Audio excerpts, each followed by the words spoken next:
بسم اللہ الرحمن الرحیم۔ السلام علیکم دوستو، سدا شاد آباد اور ہنستے مسکراتے رہو۔ ایک سردار کا سر پھٹ گیا۔ ڈاکٹر کیویں ہویا؟ سردار ڈاکٹر صاحب ایک پاگل کی وجہ تو ہویا۔ ڈاکٹر او کیویں؟ سردار میں چپل نال کل ٹھوکدا پیا ہوں کہ ایک آدمی کلو لگ گیا، اس آخیا کھوپڑی کا استعمال کرو۔ کون کہتا ہے پاکستان غریب ملک ہے، یہاں ہر دوسرا لڑکا تو پرنس اور ہر دوسری لڑکی کوئن بنے پھرتی ہے۔ بیوی اپنے شوہر نے آخیا میں تیرے نال گل نہیں کرنی۔ شوہر اچھا ٹھیک ہے۔ بیوی وجہ نہیں پوچھو گے؟ شوہر میں نے تیرے تو یقیناً تو ٹھیک ہی فیصلہ کیتا ہونا ہے۔ مشاہدے سے یہ بات پتہ چلی ہے کہ پاکستان میں کچھ امیر زیادہ ایسے ہیں جنہیں اپنے باپ کا ہی پتہ نہیں، جب دیکھو یہی کہتے پھرتے ہیں کیا تو جانتا ہے میرا باپ کون ہے؟ مظلوم شوہروں کا حال۔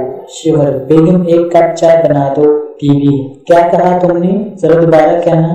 شوہر وہ میں کہہ رہا تھا میں کہہ رہا تھا کہ ایک کپ چائے بنا دوں۔ بیوی مسکراندے گھر آئی اور شوہر نے آکھن لگی ویکھو میں تہاڈے واسطے نواں سوٹ لیندا ہے۔ شوہر اجی تھانوں میرا کیویں خیال آ گیا؟ بیوی خیال کیوں نہ آندا تہاڈا؟ اصل 3 زنانہ سوٹاں نال ایک مردانہ سوٹ مفت مل رہا سی پولیس والا چور سے۔ بے شرم انسان، تمہیں چوری کرتے ہوئے بیوی بچوں کا خیال نہیں آیا؟ چور جناب خیال تو آیا تھا لیکن کیا کرتا، دکان میں صرف مردانہ ورائٹی تھی۔ Thanks for watching. سدا شاد و آباد اور ہنستے مسکراتے رہو۔ اللہ کریم آپ کو اور پورے عالم اسلام کو شاد و آباد رکھے۔ اگر دل کہے تو مجھے فالو یا سبسکرائب کر دیں۔ اللہ حافظ۔